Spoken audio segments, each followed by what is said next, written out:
Is it possible to be more alive after your passing, after your death, than when you are physically alive? So on a simple level, think about it.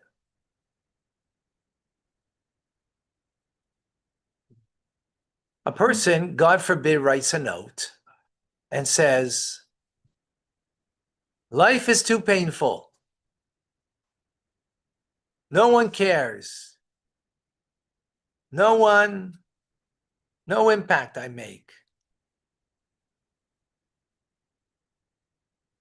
It's too painful to be alive. I make no difference. No one cares. And therefore, the pain is too great. And that's what the note says. That person, God forbid, heaven forfend, ends their life. It's a true story of the forget the name of the head of psychiatry in San Francisco Police Department, with so many people jumping off the Golden State Bridge, committing suicide. So he went to the home of one of the individuals that took their lives, and he found a note. If someone will, as much as smile at me or say good morning to me, I won't end my life. He took this very seriously, and then the constable, the head of psychiatry for the police force, and realized that we have to do something to help those and make an awareness to people that sometimes you can make an impact in someone's life just with a smile or just with a good morning. You never know what kind of impact that you can make. But the important point over here is that on one level, you could say, what is the defining point of life? Is to make a difference, to make an impact, right? So is it possible you can make a greater impact after your life? Well, this person who committed suicide actually did. Because of this, the officer went and made a program to sensitize people about suicide, that people should be aware that sometimes it could be just a good morning or hello or just a smile that can make a difference in someone's life. So in his lifetime, he didn't make an impact, perhaps, or a minimal impact, right?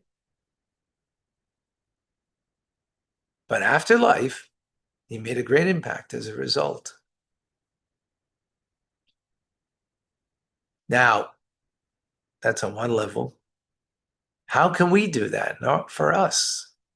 That even after we're not here physically, that we still make an impact. Welcome to Tanya today. I'm Rabbi Ronnie Fine, coming to you from Chabad Zurich and Kadeshim in Montreal, Canada. It's a privilege and pleasure to share with you the Tanya.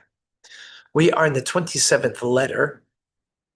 The Alter Rebbe wrote, this letter he wrote to Hasidim, followers of Reb Mendel Haradoker, who passed away in 1788, and they were mourning his passing in the Holy Land of Israel. That's where he lived. That's where Hasidim came, and were with him for the last 11 years of his life in the Holy Land. So we're continuing with what we spoke about yesterday. And in today's class, the Alter Rebbe opens up with a quote from the Zohar, which is quite powerful. And that quote, the quote from the Zohar in the original Aramaic is Tzadikaya dispatish shtakach dekula almin yatim bechayayu.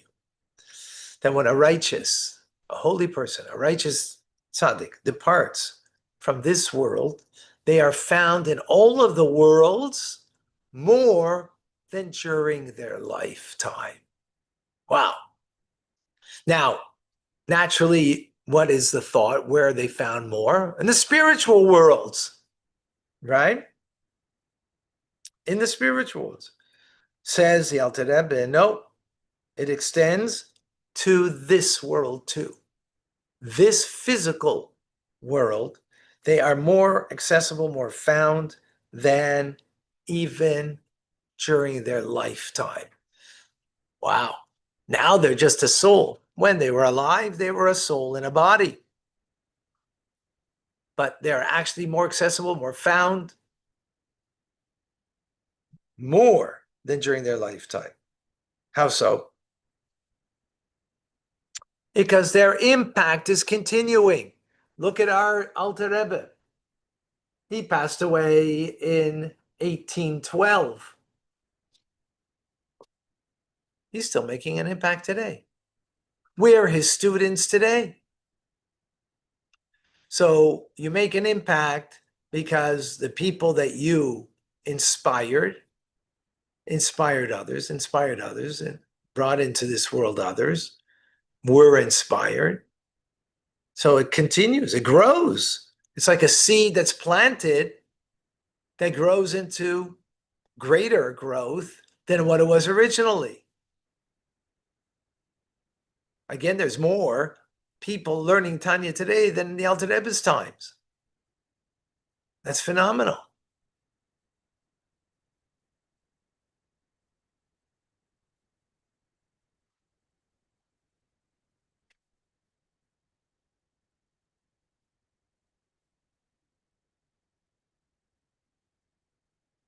Which means we're getting guidance from the Alter Rebbe today, from our Rebbe, for sure.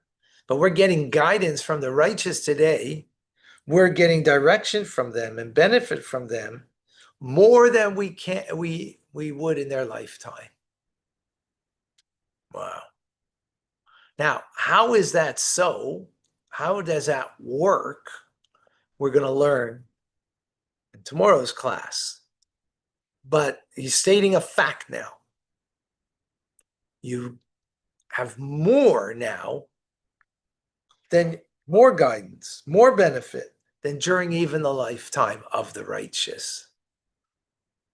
In other words, their light grows, their influence and impact as a result, it grows, not becomes diminished. Again, how that works, how do we understand that? That will be tomorrow. He's just stating the fact. So all of us have that capability today.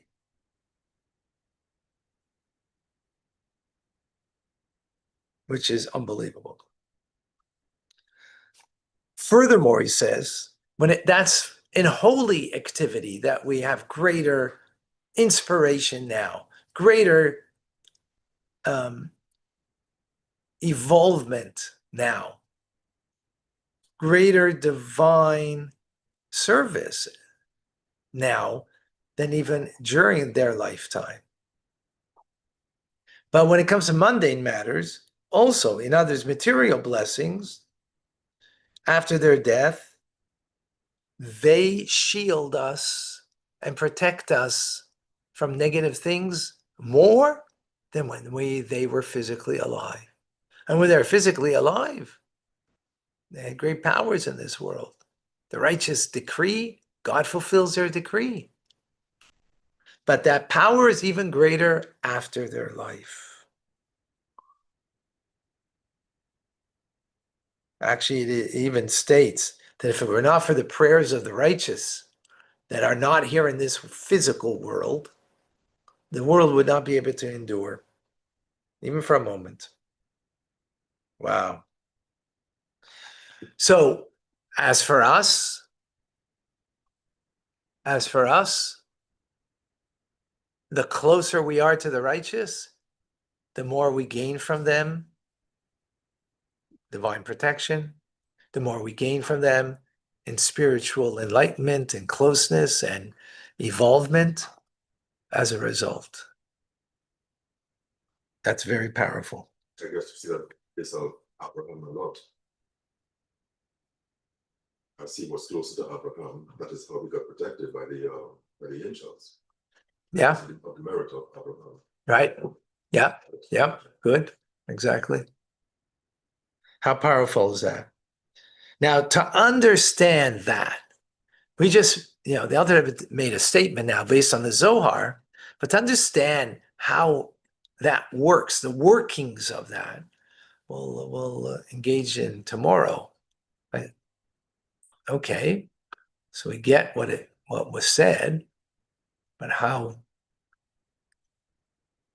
would he dice that up? Any questions? Any comments?